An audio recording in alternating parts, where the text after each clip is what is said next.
Sebentar.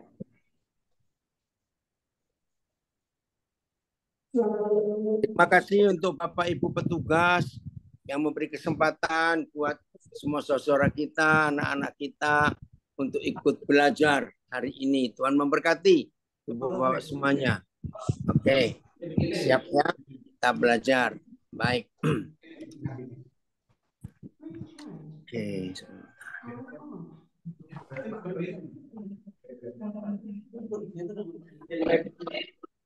Bisa di mute?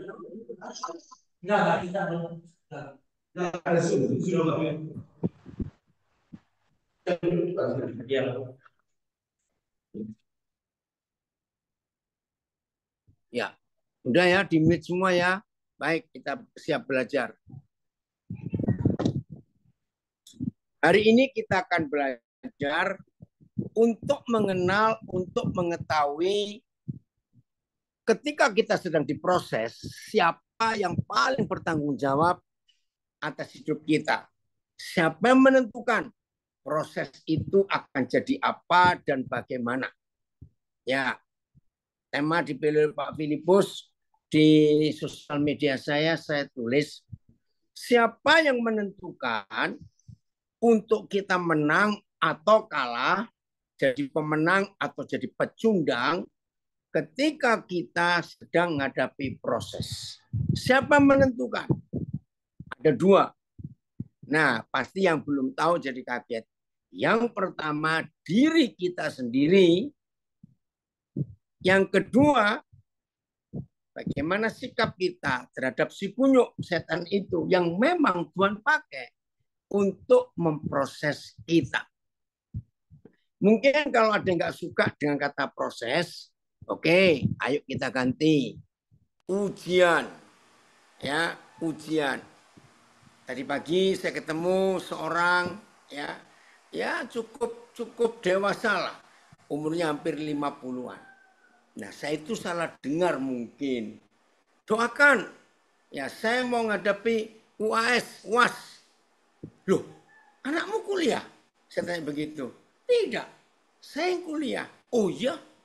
Saya nggak tahu sejak kapan. Ini sudah mau selesai. Wih, usianya ya mungkin sudah 50-an kali dia ya. Saya nggak tahu awal-awal begitu. Nah, ketika saya mendengar itu, pacar saya itu dia cukup kaget. Terus dia bilang, Bapak nggak percaya ya, saya sedang kuliah. Iya, saya juga ngomong, iya sih, lah umur sekian kok baru mau ujian S1. Saudara dengar ini. Tapi dia semangat sekali. Sebab saya sudah lama merindukan saya bisa kuliah. Untuk membekali kehidupan panggilan pelayanan saya. Wah, saya langsung tepuk pundaknya. Hebat. Nah, saudara, yang nggak suka kata proses, saya mau ganti kata ujian.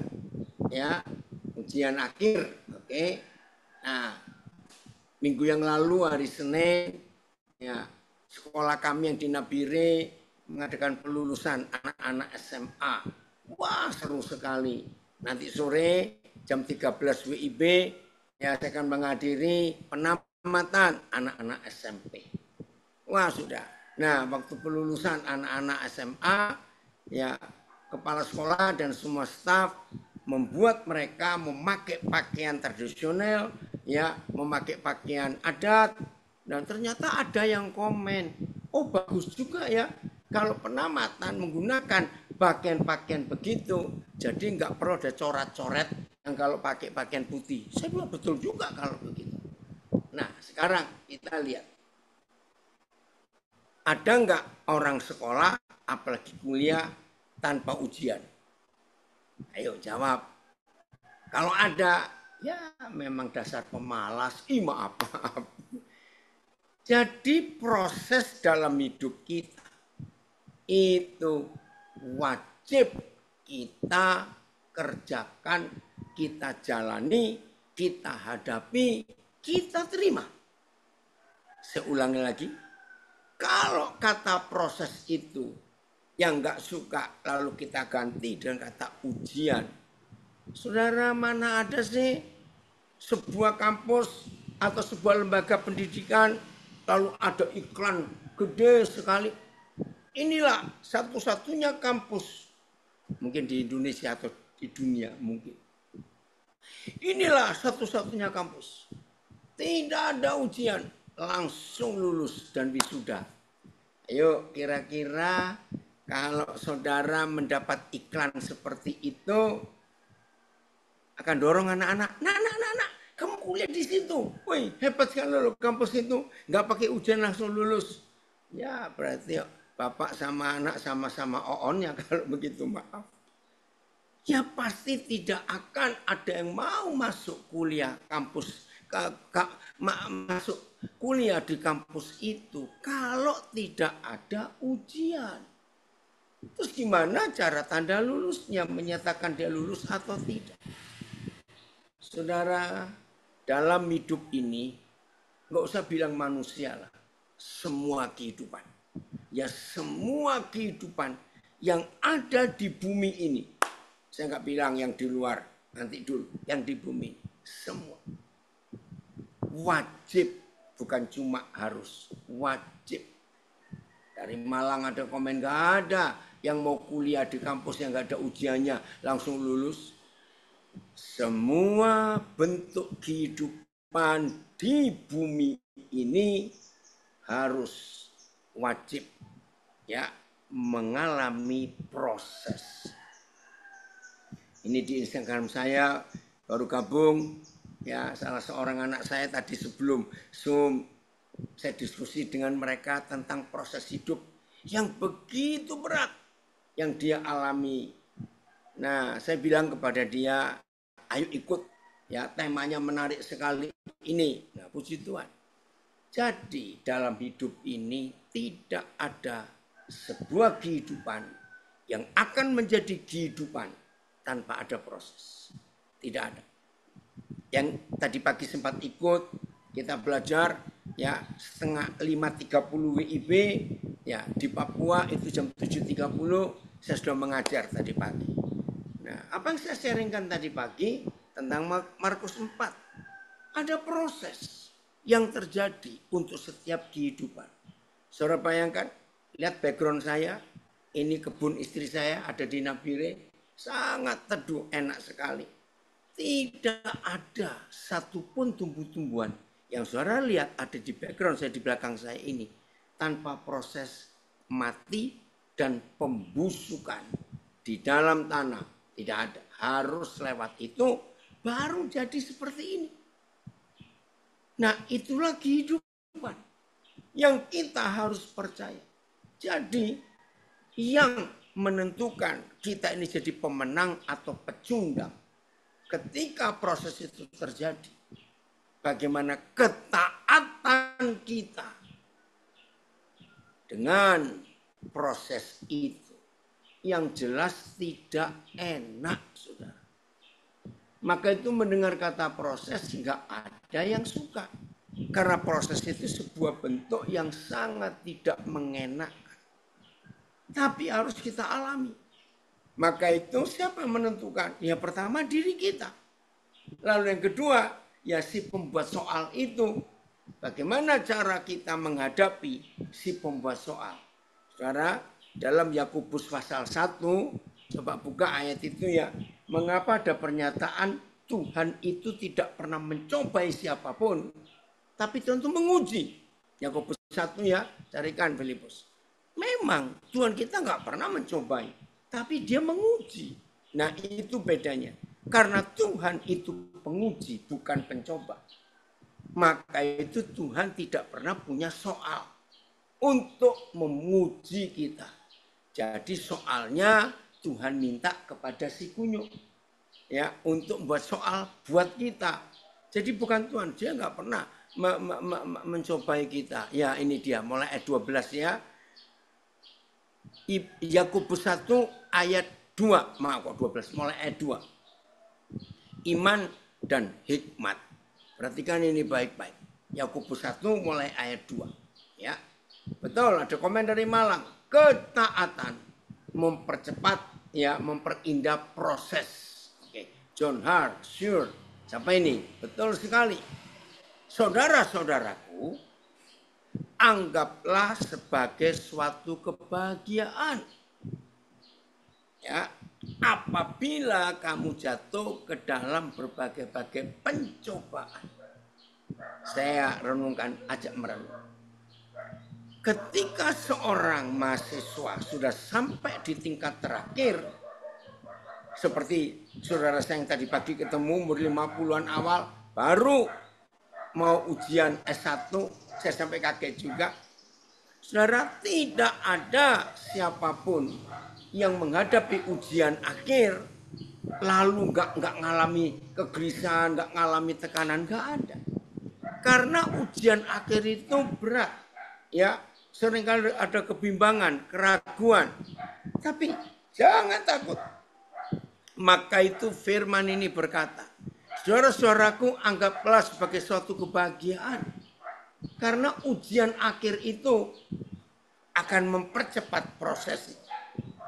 Saudara kita itu mencapai gelar S1. Ayat 3. Masih Yakobus 1. Sebab kamu tahu. Nah, jelas bukan tulisan firman ini, sebab kamu tahu bahwa ujian terhadap imanmu itu menghasilkan ketekunan. Ya, Filipus coba mulai ayat 3 ini pakai berapa terjemahan itu. Wah, hebat sekali. Ya, kita harus tahu bahwa ujian yang kita harus hadapi, proses yang harus kita hadapi. Amin ya, Ibu Gembala dari Medan. Ya, itu akan membuat kita menghasilkan iman yang menghasilkan ketekunan. Ayat sebab kamu tahu bahwa ujian terhadap imanmu menghasilkan ketabahan. BS, sebab kalian tahu bahwa kalau kalian tetap percaya kepada Tuhan, ya, ditekankan, sebab kalian tahu bahwa kalau kalian tetap percaya kepada Tuhan pada waktu mengalami cobaan, mengalami ujian, akibatnya ialah kalian menjadi tabah. TSI, sebab kamu tahu bahwa setiap ujian membuat kita semakin kuat untuk bertahan dalam keyakinan kita. Luar biasa. Jadi tidak ada manusia hidup tanpa proses, tanpa ujian. Harus. Nah, yang sedang bertanya, terus sampai kapan? Ya, jawabannya ada dua.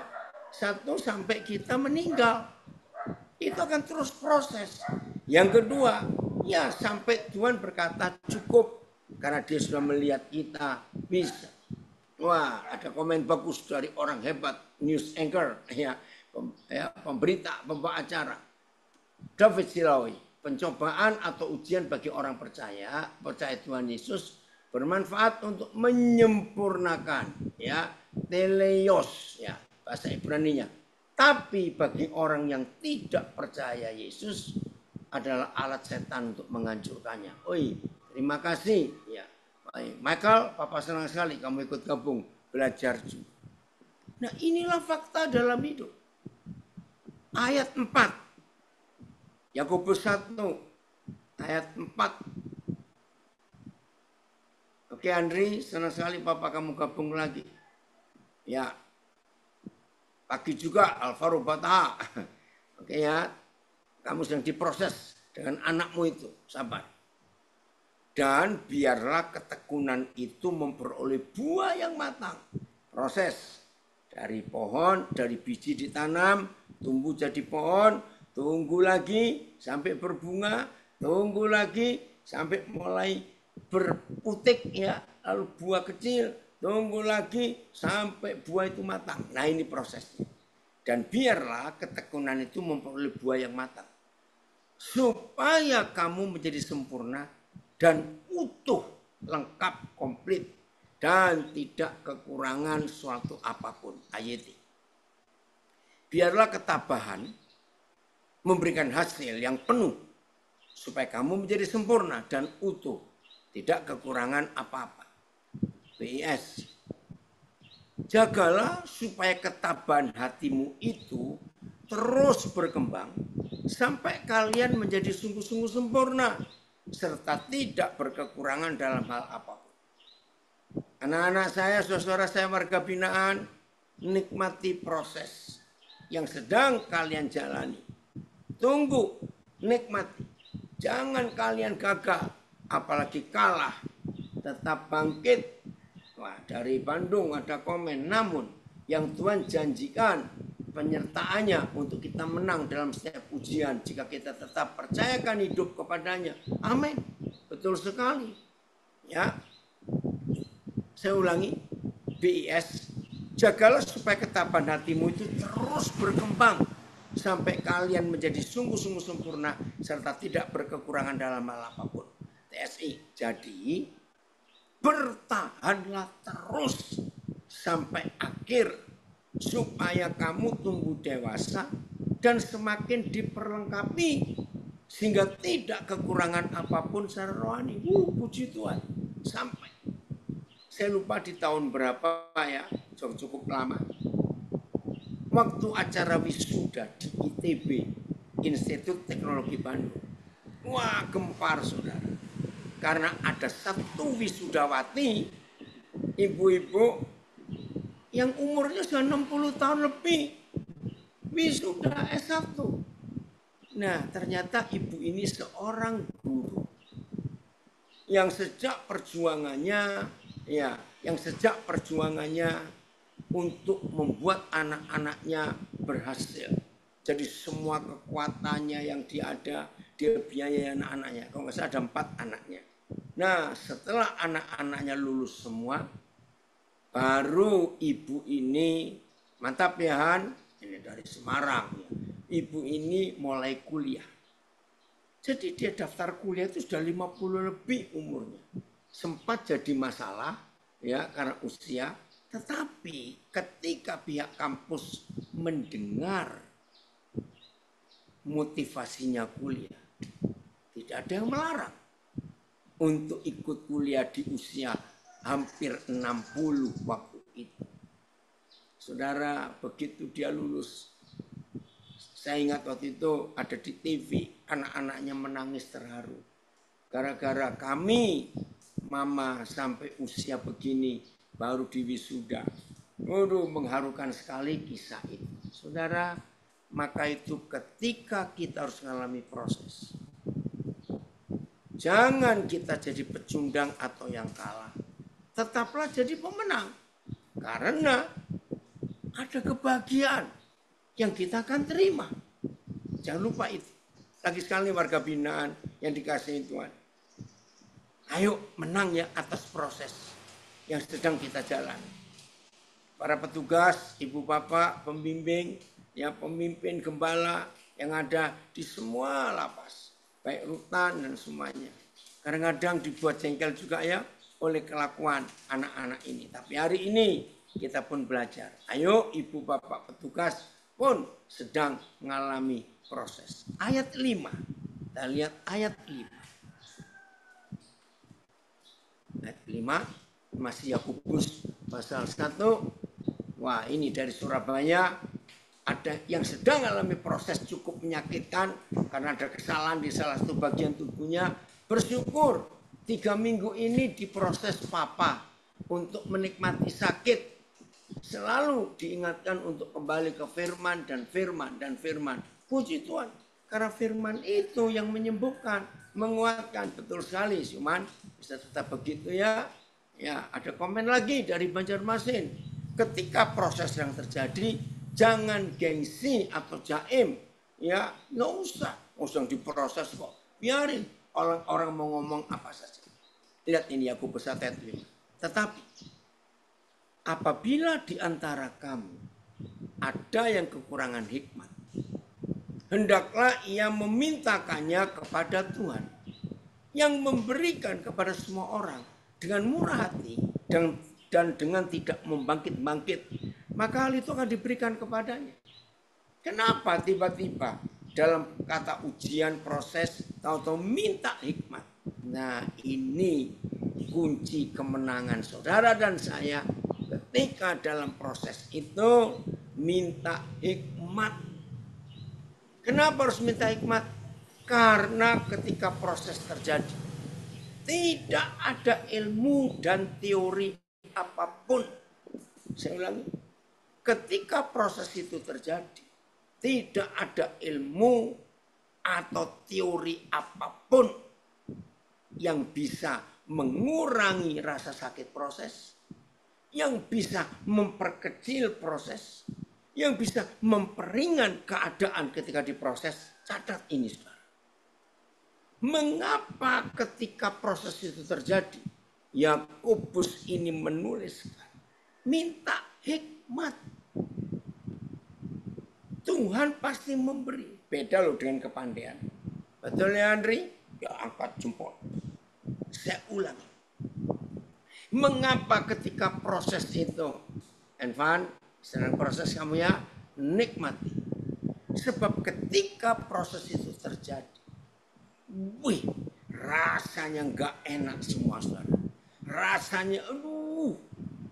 Seringkali kegagalan orang yang diproses. Sederhana, kegagalan awalnya. Nyalakan orang yang dipakai untuk membuat proses itu. Nah, ini diantara kita ada hampir gagal beberapa hari yang lalu. Ketika proses sedang terjadi, jangan menyalahkan orang yang Tuhan pakai. Karena Tuhan izinkan. Maka itu perlu hikmat, saudara, untuk menghadapi proses itu. Saya ulangi ya. Kenapa setiap proses harus perlu hikmat? Sebab jangan coba minta diringankan. Jangan tekanan-tekanannya. Jangan coba saudara ngajari Tuhan. Tuhan jangan pakai sikat kawat yang itu. Pakai gosok gigi dulu lah supaya halus-halus. Awas begitu.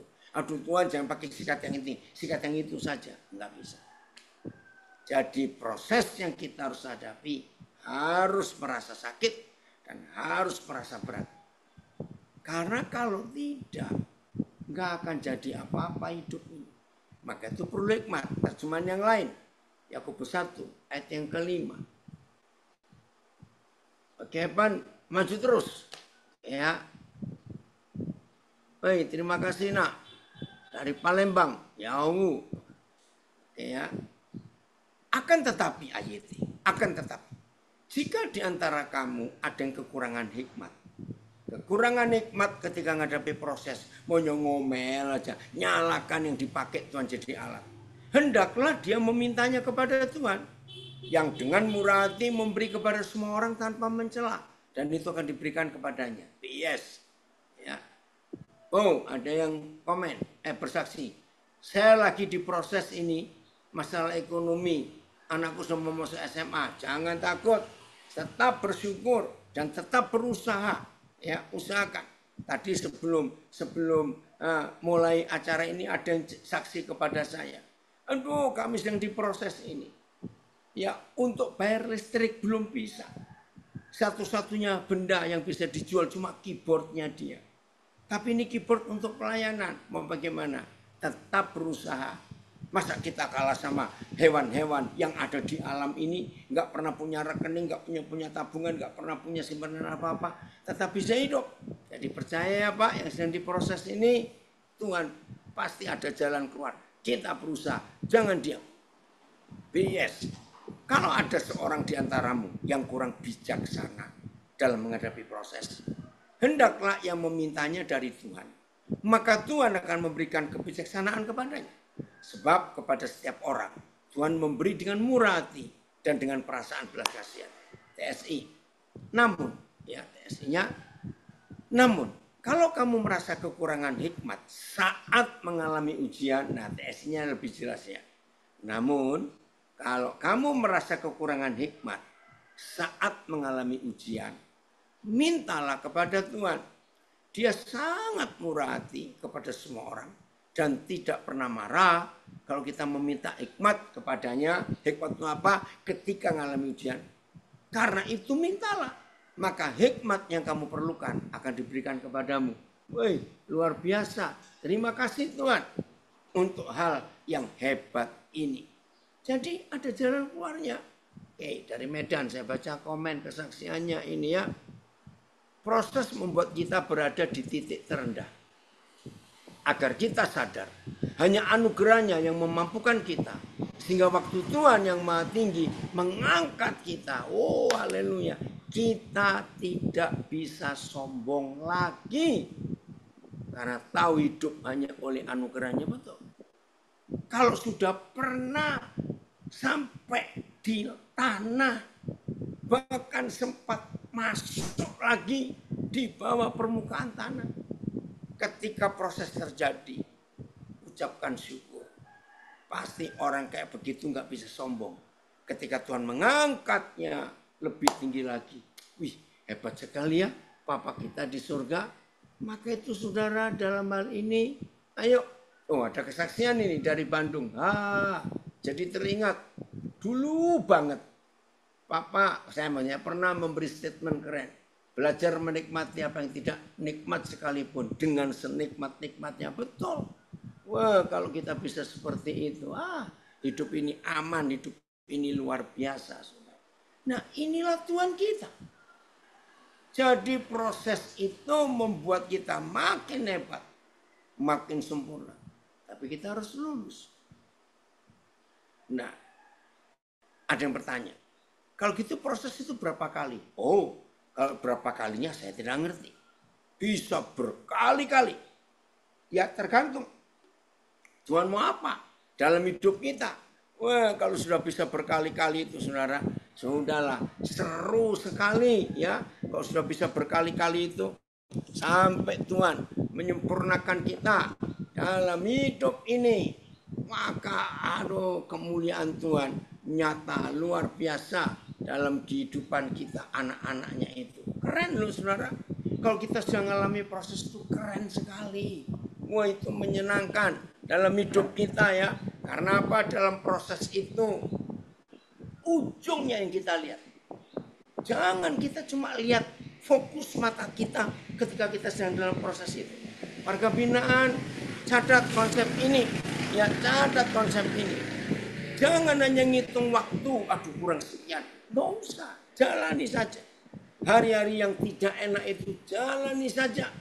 Ya, karena Tuhan tidak pernah gagal untuk menyelesaikan rencana kekalnya dalam hidup kita masing-masing. Saya ulangi, karena Tuhan tidak mau gagal dan tidak pernah gagal. Ketika Tuhan memproses kita untuk mencapai kemuliaan yang luar biasa. Itulah proses. Oh, Probolinggo harus keluar. Tuhan memberkati ya. Aduh sayang sekali. Pendek waktunya. Karena Probolinggo ruangnya ada di sana. Ya. Oke. Kita lanjut. Yeremia pasal 18. Yeremia pasal 18. Oi Brian, kamu ada di mana nak? Puji Tuhan. Dari Salatiga. Jika jalan yang dilalui terlihat terlalu mudah, mungkin kamu berada di jalan yang salah. Wih keren kamu, Pak Pendeta kecil ini hebat.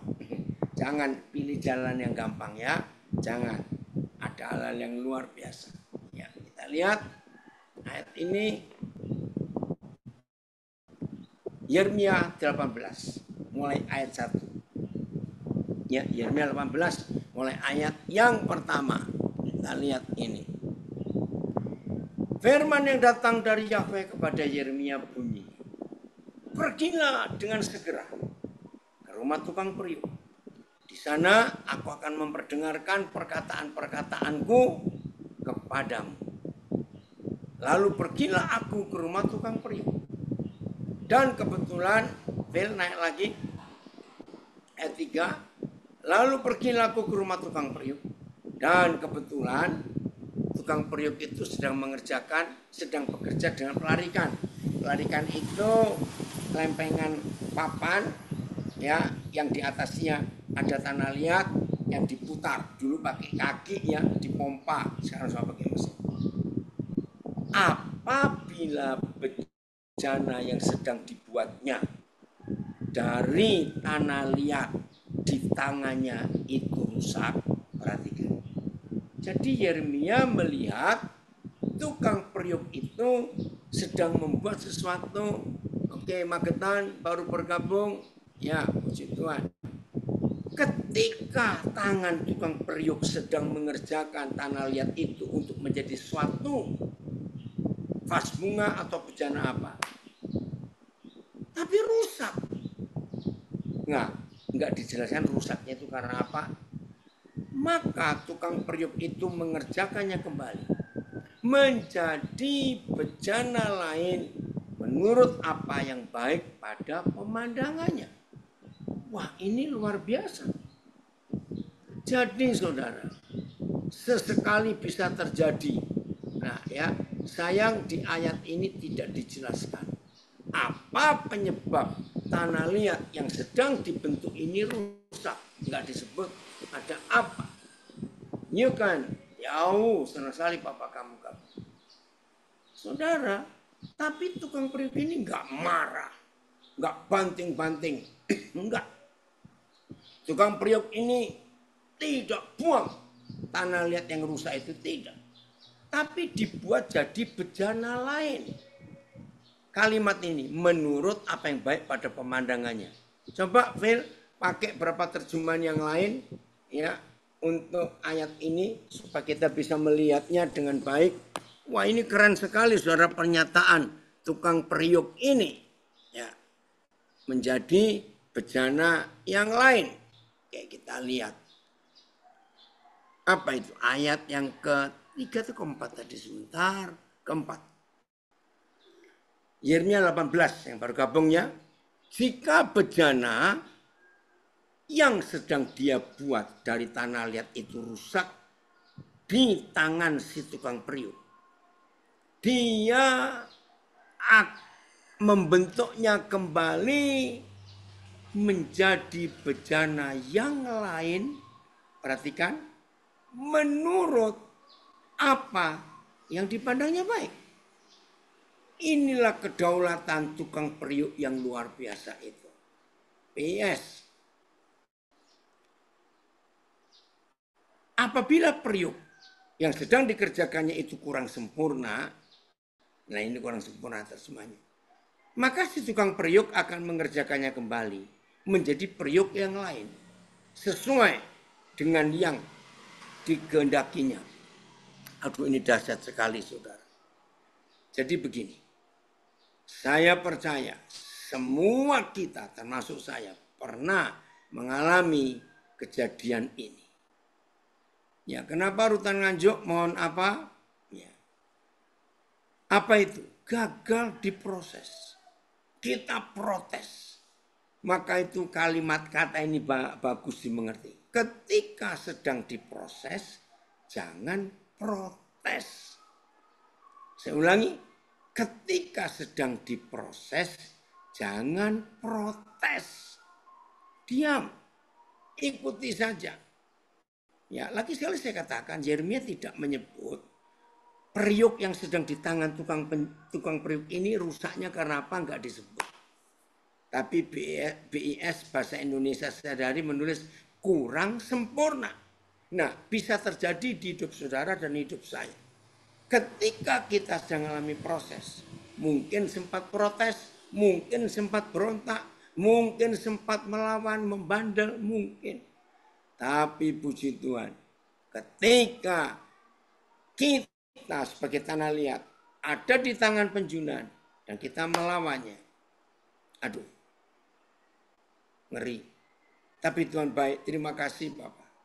Nah, saya sarankan, cukup satu kali. Cukup satu kali kita pernah gagal. Karena walaupun ada janji, Papa di surga itu tukang periuk, dia penjunan, ada janji. Dia bisa buat jadi bejana lain. Tapi jangan pernah ada di antara kita menggunakan salah hati Tuhan ini. Anggap apa?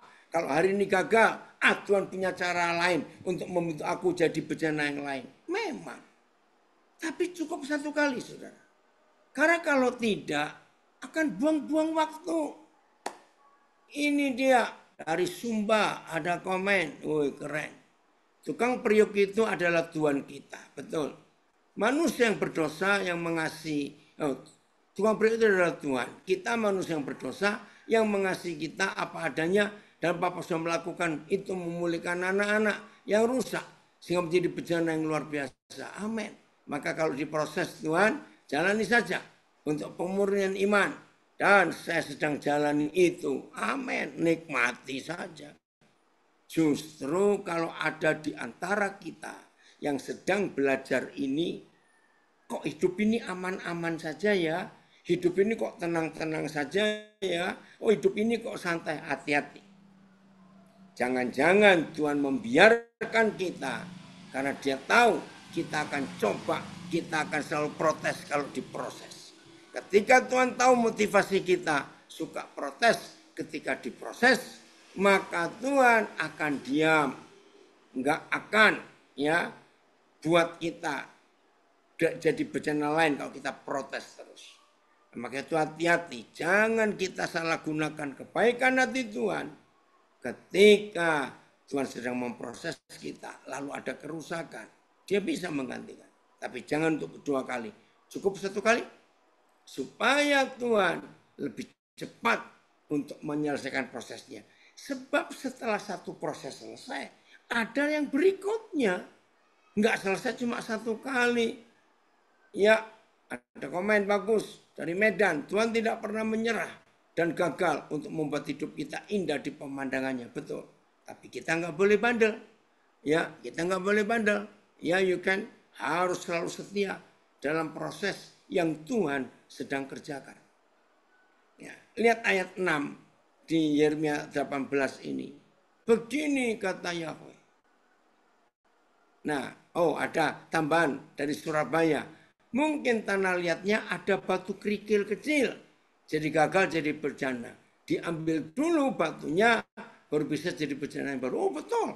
Terima kasih Bu Melati untuk ungkapannya ini.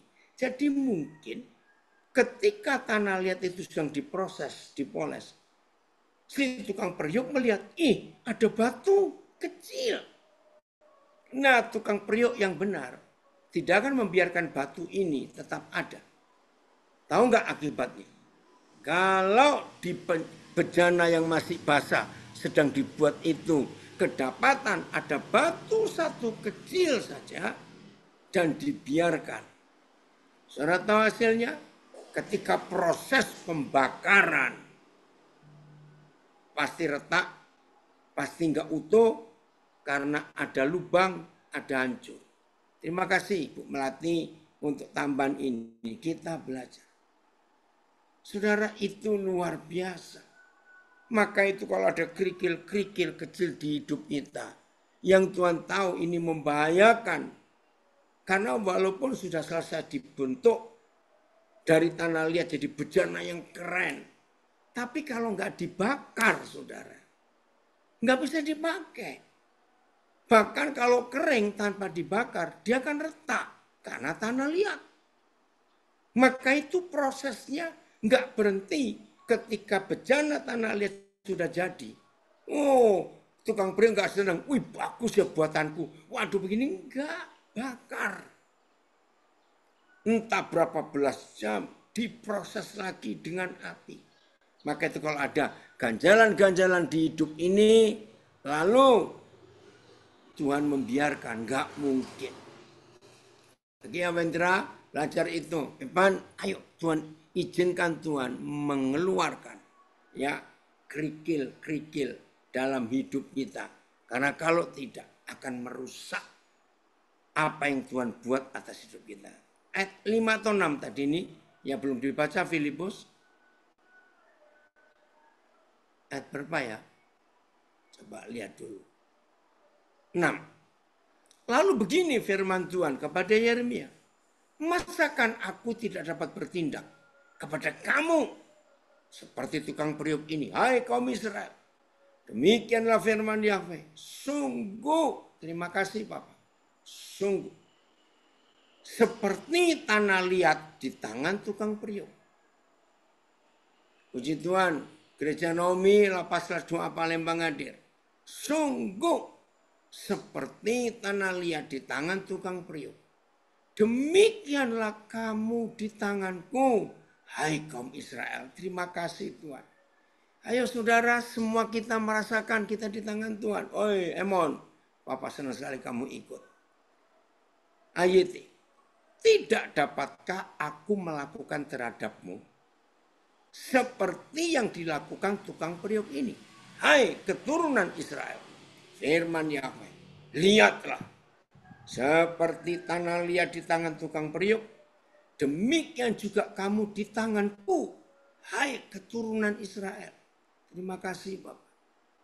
Kita ada di tangannya. Dan tukang periuk itu mengerjakannya. Hebat sekali. BIS, coba kita lihat. Yang tak hadir belajar. Hai umatku, masakan aku tidak dapat berbuat kepadamu seperti yang dilakukan tukang itu dengan tanah liatnya. Seperti tanah liat dalam tangan tukang periuk, demikian juga kamu dalam tanganku. Haleluya. Ada komen, saat ini kalau kita menghadapi proses di masa sulit sehari-hari, biar Tuhan menguatkan. Amin. Amin. Hari Sabtu kemarin, ini kan Senin toh, saya masih memberkati sebuah pernikahan. Nah, salah satu dari wedding organisasinya yang penyelenggara itu, dia tanya saya satu kasus. Pak Pendeta, saya itu heran. Loh, ini pengantin ini kok orang lain pengantin perempuannya? Loh, saya tanya balik, loh, jadi saudara ini pernah diminta? Iya. Tahun yang lalu saya minta. Tapi tiba-tiba nggak ada berita. Terus berapa bulan terakhir minta lagi. Lah saya ini mau tanya kok nggak enak. Nah rupanya dia nggak tahu kalau ada kasus. Memang saudara, Tuhan itu bekerja luar biasa. Ya, ini pengantin laki itu anak rohani saya. Orang yang hebat sekali dalam panggilan pelayanan. Orang yang rendah hati, taat. Saya senang sekali. Nah saya kenal itu dari opa-omanya. Karena apa-apanya pun saya kenal baik. Nah 2 tahun yang lalu atau hampir 3 tahun yang lalu. Ya, COVID masih merajalela. Ya, kami suami istri sudah konseling mereka. Ya, saya sudah lebih dari 3 kali konseling ketemu cerita. Pas mau lamaran pertama kali, mereka buat acara besar karena pihak keluarga pengantin perempuan cukup mampu. 3 hari sebelum acara lamaran, tiba-tiba nenek dari calon pengantin perempuan ini kena COVID. Kata, tunggu berapa bulan kemudian. Ditentukan lagi tanggal. Karena saya yang diminta untuk khotbah, untuk melayani waktu mereka tunangan. Sama. 3 hari sebelum lamaran yang kedua ini, ibu pengantin perempuan kena COVID. Nah waktu itu nggak bisa kalau ada yang COVID itu, bahkan pihak restoran, hotel pun nggak berani nerima, bahaya buat yang lain. Ya udah batal. Nah akhirnya mereka menetapkan tanggal pernikahan tanpa lamaran karena 2 kali. Ya udah. Loh, ini sudah dekat tanggal pernikahan, kok saya nggak ada berita? Sama sekali nggak ada berita. Ya akhirnya saya telepon. Itu kira-kira kurang 10 hari atau seminggu sebelum pernikahan. Saya kaget saudara. Aduh, dengan berat hati. Calon pengantin pria ini berkata, saya malu. Saya begini, saya begitu. Kenapa? Batal, Pak. Hah? Undangan sudah tersebar. Mereka sudah buat foto-foto pre-wedding ke luar negeri. Nggak tahu habis biaya berapa, saudara. Hah? Nah, saya nggak cerita penyebabnya. Nah, jadi salah satu yang orang IO ini nggak tahu. Oh, Muara Enim harus keluar. Tuhan memberkati. Oh, dari Lubuk Basung baru hadir bergabung. Amin. Nah, terus saya cerita kepada yang IO ini pas pengantinnya belum mulai acara. Dia kaget juga. Oh, jadi itu batal. Yang pertama, betul. Saudara, hanya gara-gara sepele pihak perempuan ya akhirnya membatalkan. Bayangkan apa enggak stres. Waduh, saya nggak bisa ngomong apa-apa, mau doakan bagaimana. Undangan sudah tersebar semuanya. Tapi karena dia hamba Tuhan, dia menerima proses itu, tetap mengucap syukur. Ya udah, saya dampingi dia, saya ikuti. Anak ini tetap semangat, tetap melayani. Walaupun rasa gimana orang ngomong, karena nggak mungkin dijelaskan kasus sesungguhnya. Nggak mungkin. Ini kasus yang aneh sekali. Saya bilang nggak usah jelaskan. Pokoknya kalau ada orang tanya kepada kamu, bilang pokoknya nggak jadi karena satu dan lain hal. Oke. Setelah sekian bulan, dia pulih, dia kembali semangat. Tuhan ketemukan yang kemarin Sabtu itu menikah. Seorang dokter, keluarganya takut akan Tuhan. Ya keluarga pihak dari papanya, adik-adiknya melayani Tuhan juga. Waduh, pokoknya senang sekali saudara. Dan sebagai bapak rohani, pembimbing juga ikut bangga. Ternyata Tuhan sediakan yang terbaik yang dia nggak ngerti. Jadi kemarin Sabtu, pemberkatan nikah luar biasa suasananya. Maka itu, ayo kita tetap percaya dalam proses nggak ada yang salah. Woi, dari Makassar, semangat melayani sang penjunan. Makasih ya, Frans, kamu luar biasa ini. Nah inilah proses yang Tuhan berikan. Kadang-kadang kita nggak tahu di balik itu ada apa. Kita tunggu saja. Yang penting Tuhan tidak pernah salah. Betul, Wendra, itu luar biasa. Tuhan memang sangat hebat dalam segala hal yang dia pakai untuk menyatakan kemuliaannya, kedahsyatannya, kehendaknya. Karena kita nggak pernah ngerti, saudara, ada apa di balik semuanya itu. Yang penting kita taat, yang penting kita nurut, yang penting kita berserah. Ya, ingat, ketika proses sedang terjadi, jangan protes. Ya, saya ulangi, ketika proses sedang terjadi, jangan protes. Ya, itu yang Tuhan inginkan atas kehidupan kita. Wah, kalau kita bisa menyerah pada kehendak Tuhan, wih, proses itu indah, saudara. Sungguh, ya, proses itu indah. Kalau Tuhan sedang mengerjakan yang gak enak di hidup kita, tunggu akan terjadi sesuatu yang luar biasa. Wih, dari Jogja luar biasa sekali rencananya. Betul. Walaupun ngeri ya kan gak enak itu. Sudah mau menikah bisa batal. Aduh, saya juga sempat. Aduh, bagaimana ini? Tapi luar biasa rencana Tuhan. Mari kita lanjutkan.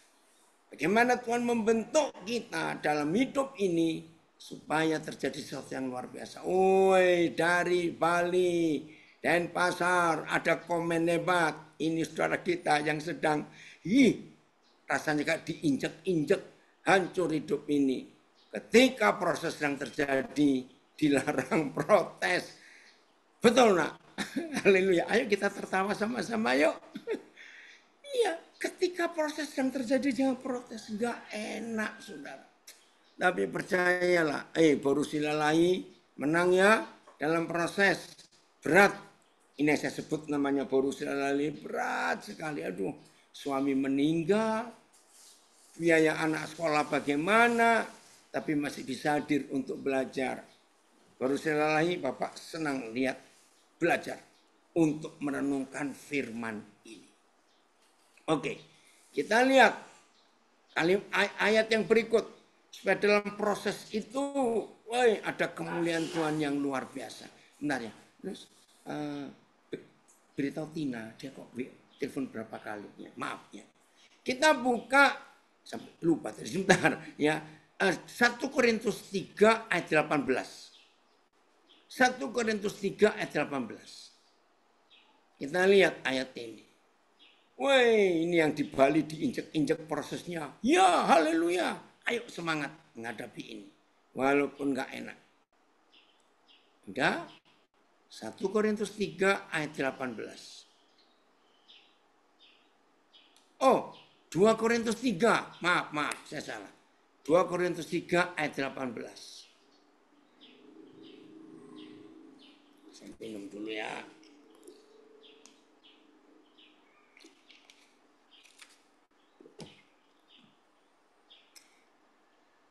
Amin ya, Bapak Gembala dari Riau, pedalaman. Semangat. Oh, dari Manado. Proses jangan protes, tapi taat dan sabar itu kuncinya. Terima kasih, Sento. 2 Korintus 3:18. Dengar. Dan kita semua mencerminkan kemuliaan Yahweh dengan wajah muka yang tidak berselubung, ya, nggak pakai penutup wajah. Dan karena kemuliaan itu datangnya dari Yahweh yang adalah Roh, maka kita diubah menjadi serupa dengan gambarnya dalam kemuliaan yang semakin besar. Luar biasa. Oi, dari Siantar ya. Papa kok lupa terus lambas kamu. Gelundung wae. Oke. Ayat.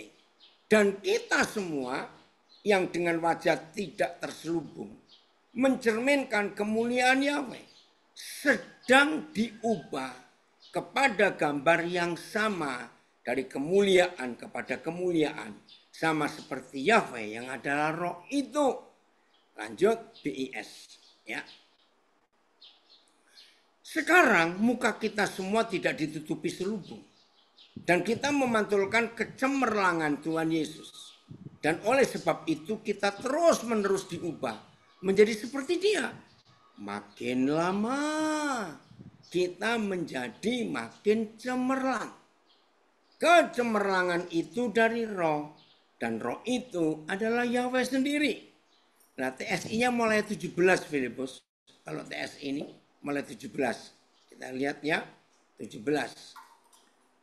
TSI-nya. Demikianlah kita yang percaya kepadanya dengan pikiran yang sudah terbuka. Memandang Tuhan Yesus dan mencerminkan kemuliaannya. Maksud saya, hati dan pikiran kita diterangi oleh Roh Kudus.